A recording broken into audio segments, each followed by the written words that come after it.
আসসালামু আলাইকুম। প্রিয় শিক্ষার্থী বন্ধুরা, তোমরা দেখতে পাচ্ছ প্রাথমিক গণিত অধ্যায় ১ গুণ ও ভাগ। এখানে একটি অঙ্ক রয়েছে। এই যে দেখতে পাচ্ছ, একটি সেতু দিয়ে যদি দৈনিক ৪,৬১৪টি গাড়ি যাতায়াত করে, তবে বছরে কয়টি গাড়ি যাতায়াত করবে? ওকে? তো প্রিয় শিক্ষার্থী বন্ধুরা, এই অঙ্কটি তোমাদের পঞ্চম শ্রেণীর গণিত বই থেকে নেওয়া। এটা হলো 2026 সালের নতুন বইয়ের যে এক পৃষ্ঠা আছে, এই যে দেখতে পাচ্ছ, এক পৃষ্ঠা, এই এক পৃষ্ঠার অঙ্ক। এই অঙ্কটির সমাধান আমরা কিভাবে করতে পারি? এই অঙ্কটার সমাধান করতে গেলে আমাদের প্রথমে লিখতে হবে, আমরা জানি 1 বছর সমান 365 দিন। তাহলে এখানে দেখতে পাচ্ছ দৈনিক 4,614টি গাড়ি যাতায়াত করে, তাহলে 365 দিনে কতটি গাড়ি যাবে? এটা যদি আমরা গুণ করি তাহলেই কিন্তু আমাদের অঙ্কের সমাধানটা বের হয়ে যাবে। ওকে? তো প্রিয় শিক্ষার্থী বন্ধুরা, তোমরা দেখতে পাচ্ছ এখানে কিন্তু গুণটা করে দিয়েছে।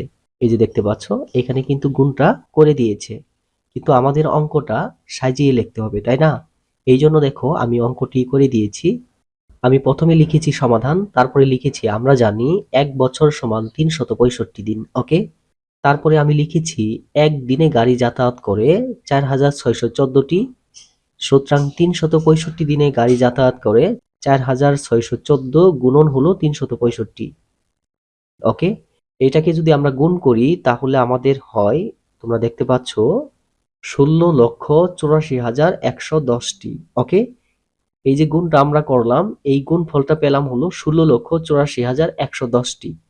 এই যে গুণটা করলাম, এই গুণটা তোমরা কি করবে জানো? এখানে দিয়ে এই গুণটা কিভাবে করেছো সেটা দেখিয়ে দিবে। ওকে? তারপর উত্তর লিখবে, উত্তর 16,84,110টি। তো প্রিয় শিক্ষার্থী বন্ধুরা, আশা করি এই অঙ্কটি তোমরা বুঝতে পেরেছো। আমি এইভাবে তোমাদের পঞ্চম শ্রেণীর গণিত বইয়ের যতগুলা পৃষ্ঠা রয়েছে সবগুলা পৃষ্ঠার অঙ্ক নিয়ে ভিডিও তৈরি করব।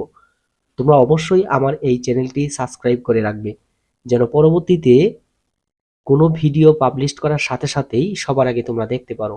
আর আমার পক্ষ থেকে তোমাদের কাছে একটি অনুরোধ, তোমরা অবশ্যই তোমাদের আশেপাশে যে সকল বন্ধু-বান্ধব আছে তাদেরকেও আমার এই চ্যানেলটির সম্পর্কে জানাবে, যেন আমার এই চ্যানেলটির মাধ্যমে তারা কিছুটা হলেও উপকৃত হতে পারে। তো প্রিয় শিক্ষার্থী বন্ধুরা, আজকের ভিডিওটি এই পর্যন্তই। কথা হবে পরবর্তী অন্য কোনো ভিডিওতে, অন্য কোনো টপিক নিয়ে। সেই পর্যন্ত সবাই ভালো থাকো, সুস্থ থাকো। আসসালামু আলাইকুম।